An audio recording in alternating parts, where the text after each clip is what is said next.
ဗမာပြည်မှာရိုဟင်ဂျာလူမျိုးစုတွေလူခွင့်ချိုးဖောက်ခံရတာလူမျိုးတုံးတက်ဖြတ်ခံရတဲ့ကိစ္စတွေကိုပြောပြီးဆိုရင်ကျွန်တော်တို့ပထမဆုံးကြားရတဲ့ညှင်းခုန်မှုပုံစံကတော့ဗာလဲဆိုတော့ရိုဟင်ဂျာဆိုတာမရှိဘူးဘင်္ဂါလီတွေပဲရှိတယ်ဘင်္ဂါလီတော်မှရိုးရိုးဘင်္ဂါလီမဟုတ်ဘူးသူတို့ဒီခိုးဝင်လာတဲ့ဘင်္ဂါလီတွေဖြစ်တယ်ဆိုတော့တုံးတက်ချက်ရှုမြင်ချက်အောက်ကနေပဲညင်းကြတာကိုကျွန်တော်အများဆုံးတွေ့ရပါတယ်ဒါဒီအခုမှမဟုတ်ပါဘူးလွန်ခဲ့တဲ့ဒါဒီမိုကရေစီအသွင်ကူးပြောင်းရေးကာလလို့ပြောရတယ်2010-17ကာလတွေရေ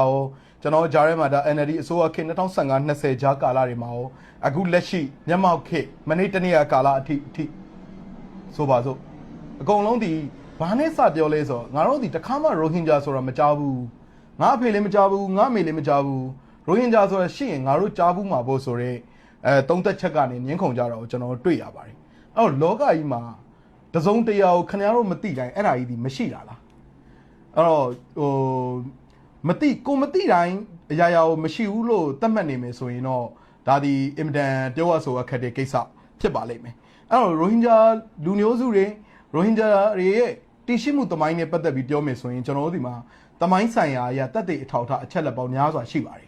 ဒါပေမဲ့ဘလို့တက်တဲ့အထောက်ထားတွေပဲတက်ပြရိုဟင်ဂျာဆိုတာမရှိဘူးခိုးဝင်ဘင်္ဂါလီပဲရှိတယ်ဆိုပြီးကြာမီးရဲ့လုံနေမယ်ဆိုရင်တော့ဒါအပြေမှန်ကိုရောက်နိုင်မယ့်အခြေအနေမဟုတ်ပါဘူးနောက်ဆုံးကြာကျွန်တော်တို့အကောင့်လိုက်ကြီးထုတ်ကြတာဥမ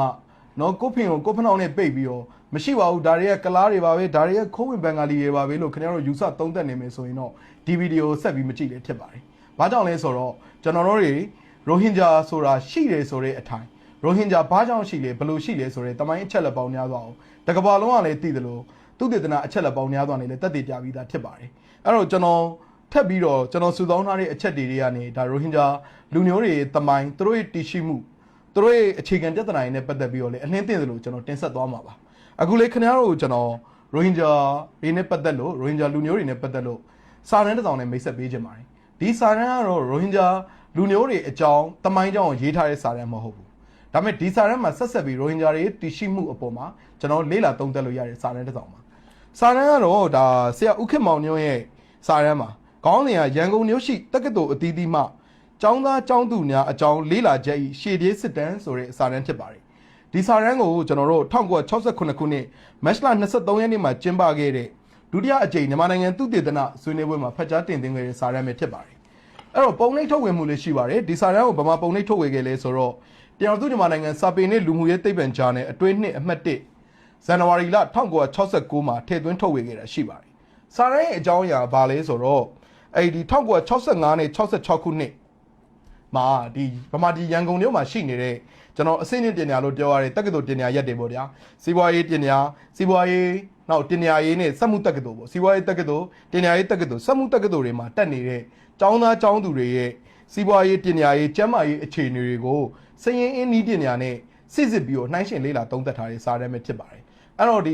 65-66ခုနှစ်ကာလတွေမှာဒီရန်ကုန်မြို့မှာရှိတဲ့ဆောင်းတော့ကျွန်တော်ပြောခဲ့တဲ့စီးပွားရေးတက္ကသိုလ်စက်မှုတက္ကသိုလ်အပါအဝင်ဒီပညာရေးတက္ကသိုလ်တွေမှာတက်နေတဲ့ကျောင်းသားတွေအသက်အရွယ်အုပ်စုတွေလူမျိုးရေးဖြစ်တည်မှုဘာသာယုံကြည်ကိုးကွယ်မှုနဲ့တို့ရဲ့လက်ငင်းဘဝအခြေအနေတွေကိုသုံးသပ်ထားတဲ့စာတမ်းပဲဖြစ်ပါတယ်အဲ့တော့ဒီစာတမ်းမှာကျွန်တော်ဘာတွေ့ရလဲရိုဟင်ဂျာနဲ့ပတ်သက်တာဘာတွေ့ရလဲဆိုတဲ့အခါမှာဒီစာတမ်းရဲ့သုံးသက်ချက်စည်းရင်းထဲမှာပါတယ်ကျောင်းသူကျောင်းသားစည်းရင်းတွေမှာရိုဟင်ဂျာကျောင်းသားတွေပါနေတာကိုကျွန်တော်သိရပါတယ်အဲ့လိုပါနေတဲ့အခါမှာလေတို့ရိုဟင်ဂျာလို့ပဲအတိမတ်ပြုပြီးတော့ထည့်သွင်းဖော်ပြထားတာဒီလေတမိုင်းမှတ်တမ်းတစ်ခုဖြစ်ပါတယ်ဒီစာတမ်းရဲ့ဖော်ပြချက်အရဆိုရင်ကျွန်တော်တို့ဒီစက်မှုတက္ကသိုလ်ဒုတိယနှစ်မှာရိုဟင်ဂျာကျောင်းသား1ဦးတတိယနှစ်မှာရိုဟင်ဂျာကျောင်းသား2ဦးစုစုပေါင်းကျောင်းသား3ဦးတက်ရောက်နေလို့သိရပါတယ်သိရတဲ့အခါမှာတို့ရဲ့လူမျိုးရေးဖြစ်တည်မှုကိုဖော်ပြခါရမှာလေရိုဟင်ဂျာဆိုပြီးတော့တိတိကျကျဖော်ပြထားပါတယ်အဲ့တော့ဒါဒီဟာလေးကခင်ဗျားတို့ကမေးလို့ရတယ်ဒါနဲ့ပဲရိုဟင်ဂျာလူမျိုးတွေရှိသွားပြီလားတိတ်ကြတာပေါ့ကျွန်တော်တို့တော်လိုင်းကောင်စီခက်လို့ပြောလို့ရတဲ့1965-66ခုနှစ်ကာလတွေမှာရိုဟင်ဂျာလူမျိုးတွေရိုဟင်ဂျာကျောင်းသားကျောင်းသူတွေကတခြားသောလူအဖွဲ့အစည်းမှာရှိနေတဲ့လူမျိုးစုတွေလိုပဲကျွန်တော်တို့ဒီဒန်းတူပေါ့ဒန်းတူเนาะဒါအခြေအနေရှိခဲ့တယ်ဒီလိုကျောင်းတွေမှာတင်ကြားခွင့်ရတယ်တက်ခွင့်ရတယ်တက်ခွင့်ရတဲ့တင်တို့ရဲ့ရိုဟင်ဂျာဆိုတဲ့လူမျိုးရေးဖြစ်တည်မှုကိုပါအတိမတ်ပြုထားတယ်ဆိုတဲ့အခိုင်အမာဆုံးသက်သေအထောက်ထားတွေဖြစ်လို့ပါပဲအဲ့တော့ကျွန်တော်တို့ပြန်ကြည့်ရမယ်ဆိုရင်တော်လိုင်းကောင်စီခေတ်နောက်ပိုင်းပေါ့ကျွန်တော်နိုင်ငံရေးသမိုင်းရပြောမယ်ဆိုရင်60နှစ်ကနေ84ကိုတော့ဒါတော်လှန်ရေးကောင်စီခေတ်လို့ပြောကြတယ်ပေါ့84ကနေ88ကတော့မြန်မာဆိုရှယ်လစ်လမ်းစဉ်ပါတီခေတ်ပါအုပ်ချုပ်တာတော့နေဝင်းတယောက်တည်းပါပဲအဲ့တော့ anyway ဘယ်လိုပဲပြောတော်လှန်ရေးကောင်စီခေတ်နောက်ပိုင်းပေါ့1980နောက်ပိုင်းကြမှာဒါကျွန်တော်တို့ဒီရိုဟင်ဂျာဆိုတဲ့ ဝေါ်ဟာရရိုဟင်ဂျာပြည်သူတွေရဲ့အခြေခံရပိုင်ခွင့်နိုင်ငံသားဖြစ်တည်မှုနိုင်ငံသားနဲ့နိုင်ငံရေးအခွင့်အရေးတွေကိုစတင်ပြီးတားဆီးပိတ်ပင်နေ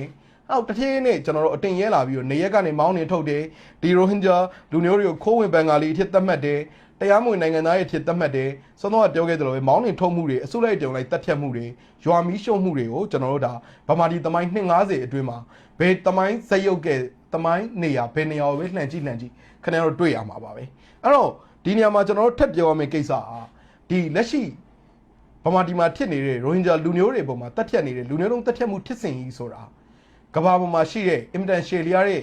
ဒီလိုတက်ဖြတ်မှုဖြစ်စဉ်တွေမှာတစ်ခုအပါဝင်ဆိုတာကိုခင်ဗျားတို့သတိပြုဖို့လိုပါတယ်1980ကနေစပြီးယနေ့အချိန်ထိမြန်မာစစ်တပ်နဲ့အစိုးရအဆက်ဆက်ကရိုဟင်ဂျာလူမျိုးတွေရဲ့ရိုဟင်ဂျာဆိုတဲ့နာမည်ကနေစသူတို့ရဲ့လူမျိုးရေးထစ်တီမှုနဲ့သူတို့ရဲ့တည်ရှိမှုကိုပပျောက်သွားအောင်နောက်ဆုံးဒီလူမျိုးကိုပျောက်ကွယ်သွားအောင်လူမျိုးလုံးတက်ဖြတ်မှုကိုအဆင့်လိုက်နော်အစိုးရအဆက်ဆက်ကျူးလွန်ခဲ့တယ်ဆိုတဲ့အကြောင်းကိုကျွန်တော်တို့တမိုင်းထောက်ထားတွေအရငင်းလို့မရတဲ့အခြေအနေတွေပဲဖြစ်ပါတယ်အဲ့တော့ကျွန်တော်ဒီနေ့တင်ပြပေးတာတော့ဒီစာတန်းထဲမှာပါတဲ့ရိုဟင်ဂျာလူမျိုးရဲ့တည်ရှိမှုတက်တည်တစ်ခုအနေနဲ့တင်ပေးတာပဲဖြစ်ပါတယ်အဲ့တော့အပိတ်ကလေးကျွန်တော်ပြောချင်တာကတော့တချို့ကိစ္စတွေကခင်ဗျားတို့မသိလို့မရှိဘူးထင်နေတာပါ